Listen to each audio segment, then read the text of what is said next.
Veel kord siis kõigile tere siia ilusasse Narva-Jõesuusse saabumise puhul. Täna avame 2 mälestuspinki 2 mehele, kes on jätnud sügava jälje meie kodukandi ja Eesti maaelu arengusse. Lembit Tõnis oli inimene, kes ei vaadanud kõrvalt, vaid tegutses ja vastutas oma kodukoha ning inimeste hea käekäigu eest ning Mikksarv oli tõeline mitmekülgne vaim, rahvaluule teadlane, regilaulik, bioloog. Tema tegevuses põimusid teadmine, kultuur, loodus, armastus, maaelu vastu ja kõik veel hästi palju, mida ei suudagi kokku lugeda. Mina olen temaga koos püstkodasid ehitanud, nii et seda nägu ja käest kinni tantsinud ja laulnud seal vaimudega koos, nii et hästi mõnus mees oli. Aga et kõik saaks nii nagu peab, siis kõigepealt annan sõna idee autorile, eestvedajale, taganttõukajale, keskel rabelejale Eti Gagarovile, palun. Tere tulemast, armsad sõbrad, kogukonnajuhid, külainimesed. See on tõsi, et 2 aastat tagasi sõites maapäevale Võrumaale, me Ida-Virumaa bussis arutasime, et kus toimub järgmine maapäev. Et esimene toimus ju siin, Narva-Jõesuus 96. aastal.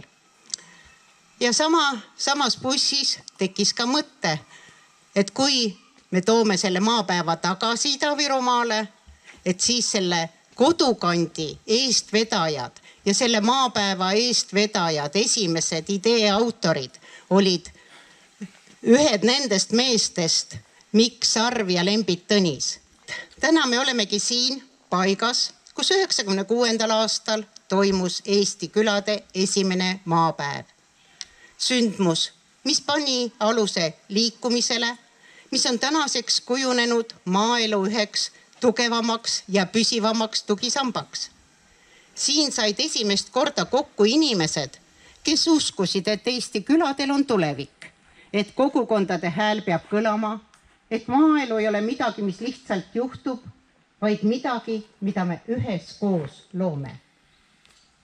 Täna avame tänupingid 2 mehele, kelle töö, julgus ja visioon panid selle liikumise käima. Mikksarvele ja Lembit Tõnisele. Miks just nendele meestele avame tänupingid? Nii nagu eelkõneleja ütles, Mikksarve kohta on Wikipeedias tõesti väga palju infot. Ta oli erakordse haardega looja, mõtleja, rahvaluule teadlane, regilaulik, bioloog, maaeluaktivist, helilooja, raadio- ja telesaatejuht, näitleja, koolitaja, kelle tegevus puudutas korraga kultuuri, loodust, haridust, kogukondi. Aga meie jaoks oli ta eelkõige kodukandi vaimne isa, mitmekülgne kultuurikandja. Ta tõi meie keelde sõnad õuesõppe, elurikkus, õhinapõhine, mõnus minek. Mõisted, mis ei ole pelgalt terminid, vaid mõtteviisid, mis on kujundanud Eesti haridus- ja looduskultuuri. Ta rääkis põlisrahvastest, loodusest, rahvamuusikast nii raadio- kui telesaadetes, tuues kuulajateni teadmisi, mis muidu oleks jäänud kaugeks. Ta oli sillaks teaduse, kultuuri ja kogukondade vahel. Mikk on kodukandi isa. See ei ole lihtsalt austusavaldus, see on tõde. Just tänu Mikku inspireerivale eestvedamisele said 90. aastate alguses kokku inimesed, kes hoolisid Eesti küladest ja nende tulevikust. Mikk tõi Rootsist kaasa idee, mis pani aluse külaliikumisele. Ta külvas seemne, mis langes viljakasse mulda ja millest kasvas liikumine, mille juhtmõte on püsinud tänaseni. Kogu Eesti peab elama. Külaliikumine ei oleks võimalik, kui poleks inimesi küladest, kes tõeliselt hoolivad oma kodukandi käekäigust. See lause on külaliikumise tuum, see on ka Miku pärandi tuum. Aga Lembit Tõnis, mis ütleb Wikipeedia Lembit Tõnise kohta? Lembit Tõnist oli mul au tunda isiklikult ja temaga koostööd teha. Ta oli igiliikur ja tõeline mootor. Aga Wikipeedia ütleb, ta on silmapaistev Eesti maaelu edendaja, omavalitsustegelane ja külaliikumise algataja. Ja tõesti Ida-Virumaa külade esimene mootor. Lembit Tõnis pani liikuma Ida-Virumaa külad ja aitas kaasa ka loomulikult üle-eestilise maapäeva korraldamisele. 95. aasta juunis sündis Ida-Virumaa külade esindus tänu Lembitu karismale, veenmisjõule ja oskusele leida õigeid inimesi. Ta käis läbi sadu külasid, pidas sadu koosolekuid, korraldas külapäevi, noorteperede päevi, õppereise, käsitöölaatu. Ta tõi kokku inimesi, kes polnud varem üksteist näinud, kuid kes kõik hoolisid oma kodukandist ja hakkasid koostööd tegema. Sirvides 97. aasta Ida-Virumaa külade esinduse ajalehte, oli seal kirjeldatud valdkondi, millega kõigega Ida-Virumaa külade esindus tegeles. Heakorrakonkurssid, ettevõtlus, turism, ajalugu, koduloo uuringud ja nii edasi, lisaks koolitused ja õppereisid. Et see pärand on ikka väga-väga suur. Kõiges oli sees Lembitu tulevikku suunatud mõtte. Küla peab elama ja elu meie külades on meie endi hoida. Just Lembit oli see, kes koos Mikuga ja veel mitme mehega kutsus kokku Eesti külade esimese maapäeva siin Narva-Jõesuus 96. aastal. See oli julge samm, mis pani aluse traditsioonile, mis kestab tänaseni, 16. maapäev täna.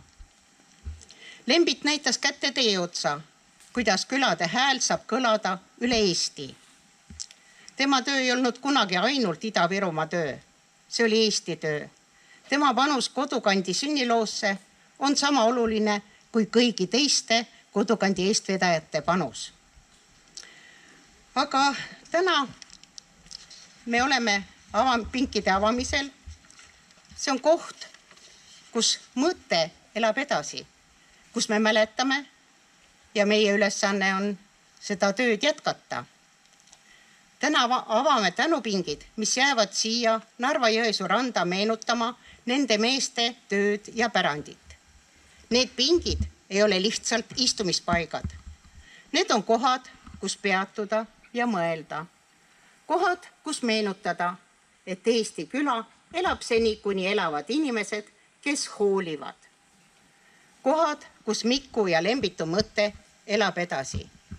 Aitäh, Mikk, aitäh, Lembit, et panite liikuma liikumise, mis elab edasi.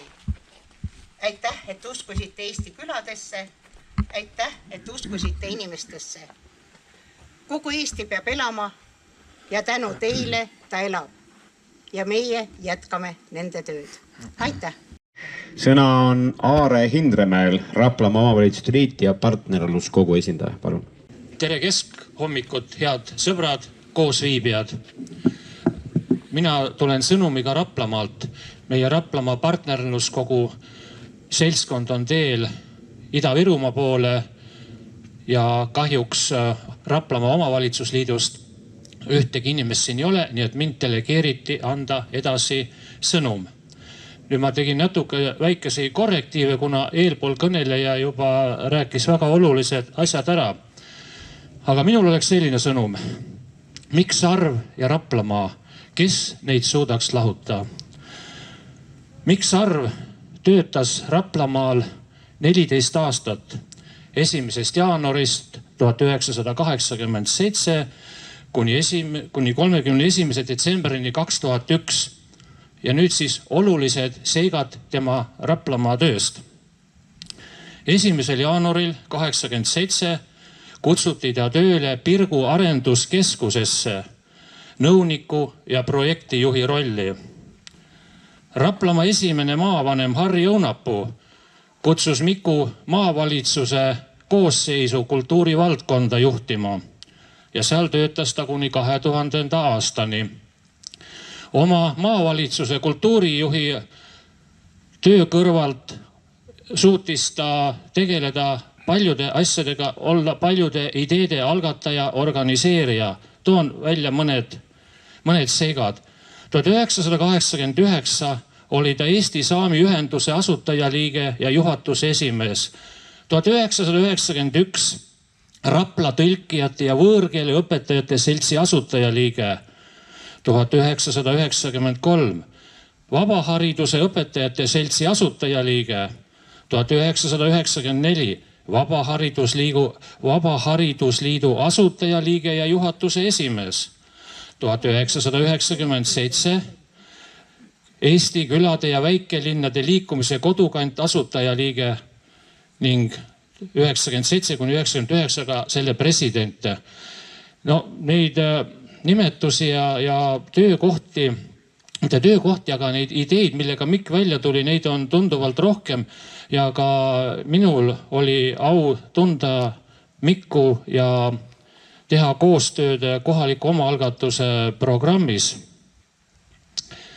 Et selline pink, nagu te täna siin avate, ma käisin eile Raplamaa omavalitsusliidule mõtte välja, et ka Raplamaa vääriks Mikk Sarve pinki. Aitäh teile!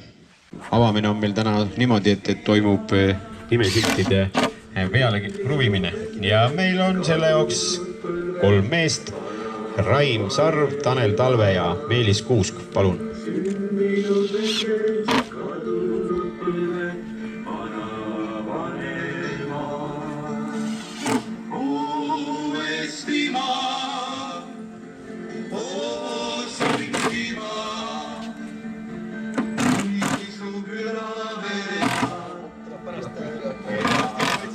Pärast peab lahti saama. Külvasid vilja, lõikasid vilja, vananeema. Käis taevas, lugesid vilja. Kruvi, ära nüüd läbene ja naerata ka kaamerat. Jaa. Käis taevas, lugesid vilja. Saatus Saatsi mulle 2 kruvi või 1 kruvi? kuni su küla veel elad, elad sina ka. No, tehke veel. Eestimaa, Sünnimaa, kuni su küla veel elad, elad sina ka. Sarv, Narva-Jõesuu aselinnapea. Nagu perekonna nimigi ütleb, et siis Mikk oli minu sugulane. Ja meil on siis suur au, et 30 aasta pärast on see ringiga maapäevad Narva-Jõesuus tagasi. Sõna on meenutuseks Lembit Tõnisest. Tiina Tõnis, palun. Mina olen Lembit Tõnise tütar. Võite uskuda, ma tundsin seda inimest väga lähedalt ja väga hästi. Rõõmuga ütlen, et ma tundsin mitte väga sügavalt, aga natuke ikka ka Mikk Sarve. Olen ühe jutiga 41 aastat olnud teatrinäitleja Eesti Noorsooteatris. Kunagi oli selle teatri nimi Eesti NSV Riiklik Nukuteater. 1986 kuni 87 neil aastal töötas Mikk Sarv Nukuteatris muusikaala juhatajana. Nii et me olime isegi kolleegid. Tema draamanäitleja karjäärist ei tea mina midagi. See oli mulle Wikipeediast lugedes ka üllatus. Aga noh, ta oli väga mõnus, soe ja tore inimene. Ja ma teadsin loomulikult ka teda varasemast ajast. Kõik need laulud, dokumentaalfilmide peale lauldud. Ja lapsepõlves tundsin ma oma vanatädi juures käies Vilusi külas Peipsi ääres ka üht tütarlast, kellest sai kunagi Miku esimene abikaasa. Me mängisime koos lapsepõlves. Nii et nagu sügavamad ja kaugemad mälestused isegi. Aga nüüd sellest kangest, jäärapäisest tegelasest, Lembit Tõnisest. Natukene isiklikum vaade. Ta jäi 8-aastaselt ilma ema ja isata. Ta oli orb. Vanemõde läks laia maailma ja ta kaotas ka oma keskmise õe, nii et ta jäi täiesti üksi. Tal ei olnud seda lähedast sooja hoidvat keskkonda ja seda kodu. Nii et tegelikult on suur õnn, et see mees pätiks ei läinud või hukka ei saanud, vaid jäi jalgadele püsima. Ta oli kirglik ja tohutult uudishimulik inimene. Ehk sellepärast, et ta on ju põlvkond Mikust vanem, tema otsimised, õpingud, tööelu oli palju keerulisem. See oli täpselt selles ajas. Me ju elame oma ainulise elu nii hästi, vähemalt tahame elada nii hästi, nagu me oskame. Ja just täpselt selles ajas, kus me parasjagu oleme. Ja sealt tulevad ka need valikud, mõned valed valikud, aga kuna ta oli uudishimulik, tegus mees, siis ma olen mitu korda mõelnud, et kahju, et ta ei sündinud palju hiljem, ehk et ta oleks palju noorem, umbes peaaegu nagu Mikk oli, küll nad oleks koos mässanud. Ma sain aru, et see vana mees ja see noorem mees mässasid koos ikkagi. Ja võin öelda, et kui ma kodus käisin, ma olen ju ikkagi väga pikalt sellest kodust, Tudulinnast, kus Lembit viimasena elas, pikka aega, olen ju ära olnud, ma olen ju pealinna naine nagu. Aga ma käisin väga tihti, sest minu poeg kasvas väga suure osa Lembit Tõnise valvsapilgu ja minu ema Viivi Tõnise valvsapilgu all. Ja seal Tudulinna kodus söögilaua taga ja isatoas ja külalistega käis see jutt edasi-tagasi kogu aeg, see külaelu ja kuidas see käib ja kuidas seda paremaks saaks teha. Nii et lõpuks ta ju sattus ikka väga õige tee otsa peale. Ja võib-olla, et ega ma sisuliselt väga palju ei tea, mis see kõik, kuidas see kõik toimus ja kus ja ma tean, see kogu aeg toimus ja see oli talle väga oluline. Tema mure oli lõpuni välja. Ta elas päris pikka elu, suri 85-aastaselt, aga ta mure Eesti küla pärast, kuidas see praegu läheb ja oli pidev. Minu ema, ma tahaksin, et ka tema oleks natukene siin kohal, ta oli väga pikka aega Tudulinna kultuurimaja juhataja ja näiteringi tegija ja kust minagi siis niimoodi näitlejaks sain, eks ole, midagi pidi ju siin silma all olema. Ema on kirjutanud ühe luuletuse, sellest on ka laul tehtud, sellepärast selle luuletuse rütm on natuke teine. Aga see on see sisu, mille peale isa mõtles, mille peale teie, kallid külaliigutajad, tegutsejad, mõtlete. Pealkiri on Koduküla. Ise ma kommenteeriks, et ühelt poolt vaates ja teiselt poolt vaates. Küla on koht, kus on minu kodu. Jõeäärne luht ja heinamaa lodu. Küla on koht. Seal käisin ma koolis. Kodu on koht. Siin pere must hoolib. Küla on koht, kus talus on pere, lambad ja lehmad ja koer haugub tere. Kodu on koht siin Virumaa pinnal, kus rabade metsade puhtust ma hingan. Küla on koht, kus on minu kodu. Muruk siin kummel ja küttepuid rodus. Leib küpseb ahjus ja saun ootab kütjat. Vagudes maaubin ülessevõtjat. Me kodu on Toila paesel pinnal ja Sinimägede maal. Alutagusel Maidla kandis ja Avijõe kalda peal. Küla on koht, kus kokku me saame. Küla on koht, kus ellu me jääme. Seal rukis saab mulda ja vagusid aetud. Virumaa taludes söögilaud kaetud. See on nagu vaikne paradiis või unistus Eesti küla elust. Et see kunagi oli, et see oleks praegu ja tulevikus oleks. Need mõtted olid nii isa peas kui ema peas ja teie tegudes. Aitäh teile! Sõna on, võib öelda ka Lembit Tõnise mantlipärijal kohaliku omavalitsuse esindaja Meelis Kuusel, palun. Annan teile edasi tervitused kõikide Ida-Virumaa omavalitsuste nimel. et pean ka ausalt üles tunnistama, et mul ei olnud au ega võimalust Mikk Sarve ega Lembit Tõnist isiklikult tunda. Aga Ivoli tänase tegevjuhina on mul siin siiski natuke eriline tunne seista, kuna Lembit Tõnis oli omal ajal meie liidu esimene tegevdirektor. Aastad on mööda näinud, aga kui vaatan tagasi sellele, mida Lembit Tõnis ja Mikk Sarv omal ajal, mille eest nad seisid, siis on huvitav tõdeda, et täna ajame paljuski sama asja. Nad mõistsid juba toona, et midagi väga olulist. Eesti ei saa areneda ainult suuremates keskustes. Eesti peab elama igas oma piirkonnas. Selleks on vaja inimesi, kes hoolivad oma kodukohast ja on valmis selle eest ka midagi ise tegema ja panustama. Nende panust on ka riiklikult tunnustatud. Veegi olulisem on see, et nende algatatud mõte elab edasi. Euroopa Liidu välispiiri regioonina oleme Ida-Virumaal püüdnud igal võimalusel oma arenguvajadusi ja eripära esile tuua.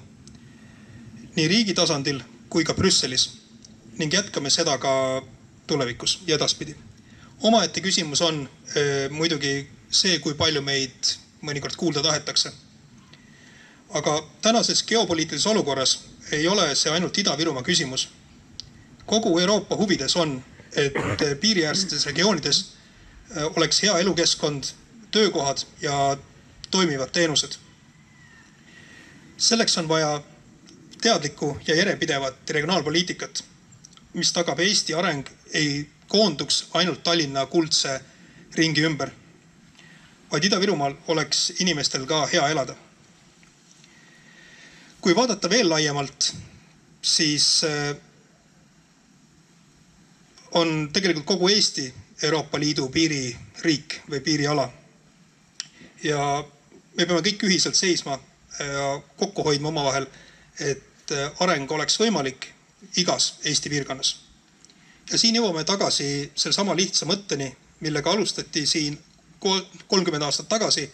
Piirkond püsib siis elus, kui seal elavad teotahtelised ja tugevad ja asjalikud inimesed, kes tahavad panustada oma külaellu ja oma piirkonna arenguks. Ametid ja inimesed vahetuvad, aga mõned olulised asjad jäävad. Mul on hea meel, et need 2 pinki jäävad siia Narva-Jõesuusse meenutama neid 2 meest, kelle mõtted ja algatatud töö elavad edasi. Aitäh kodukandile, aitäh teile kõigile ja kes te seda teekonda jätkate. Tere tulemast tagasi Ida-Virumaale. Kui mina näen mikrofoni, siis ma ei suuda sellest eemal hoida. Ja tere, head kaasteelised. Rõõm näha teid siin ja sellisel väga pidulikul hetkel. Me kõik teame, Eesti külaliikumine Kodukant saab järgmisel aastal 30 aastat vanaks. Eesti külade maapäev saab 30 juba nüüd.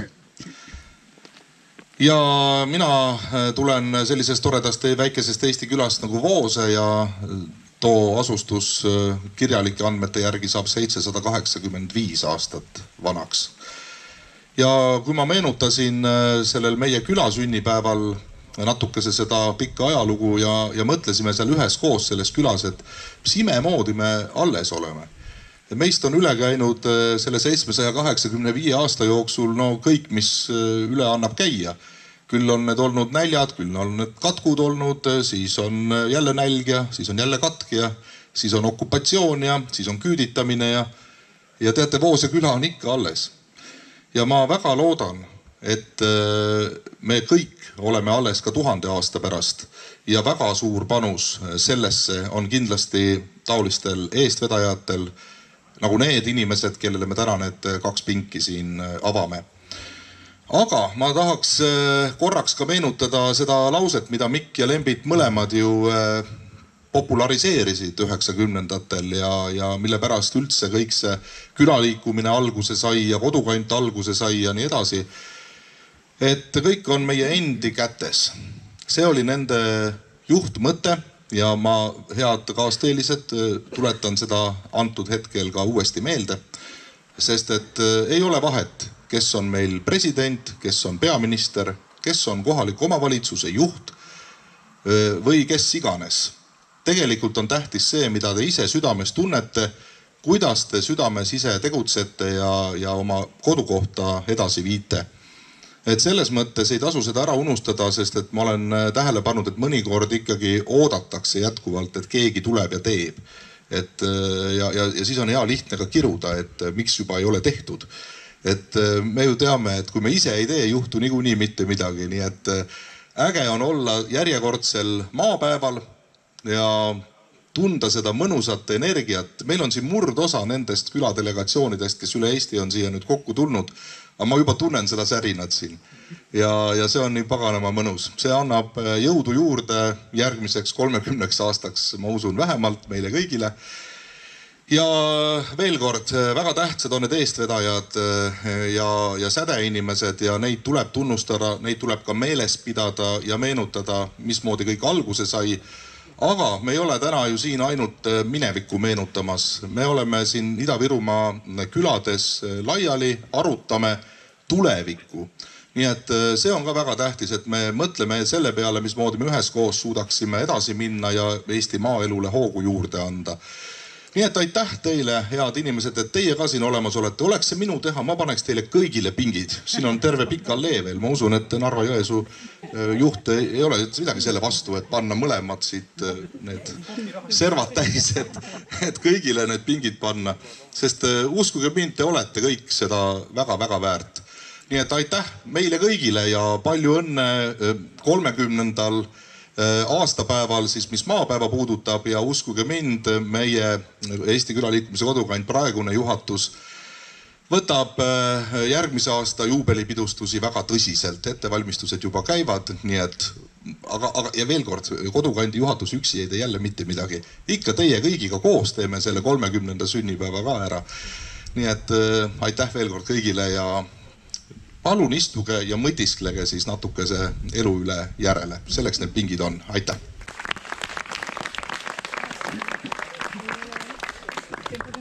Tanelile ikka väga mikrofon meeldib. Need pingid ei ole ainult mälestusmärk. Need on paigad, kus võib korraks istuda, mõelda ja meenutada ning võib olla ka küsida endalt, mida saan mina teha selle paiga ja nende inimeste heaks, kes siin enne meid elasid ja tegutsesid. Aitäh kõigile, kes on aidanud need mälestuspingid teoks teha. Need pingid said avatud tänutundega ja lootusega, et nende juures jäävad Lembit Tõnise ja Mikk Sarve mõtted teod eeskuju elama ka järgmistes põlvkondades. Aitäh ja head mälestamist kõigile!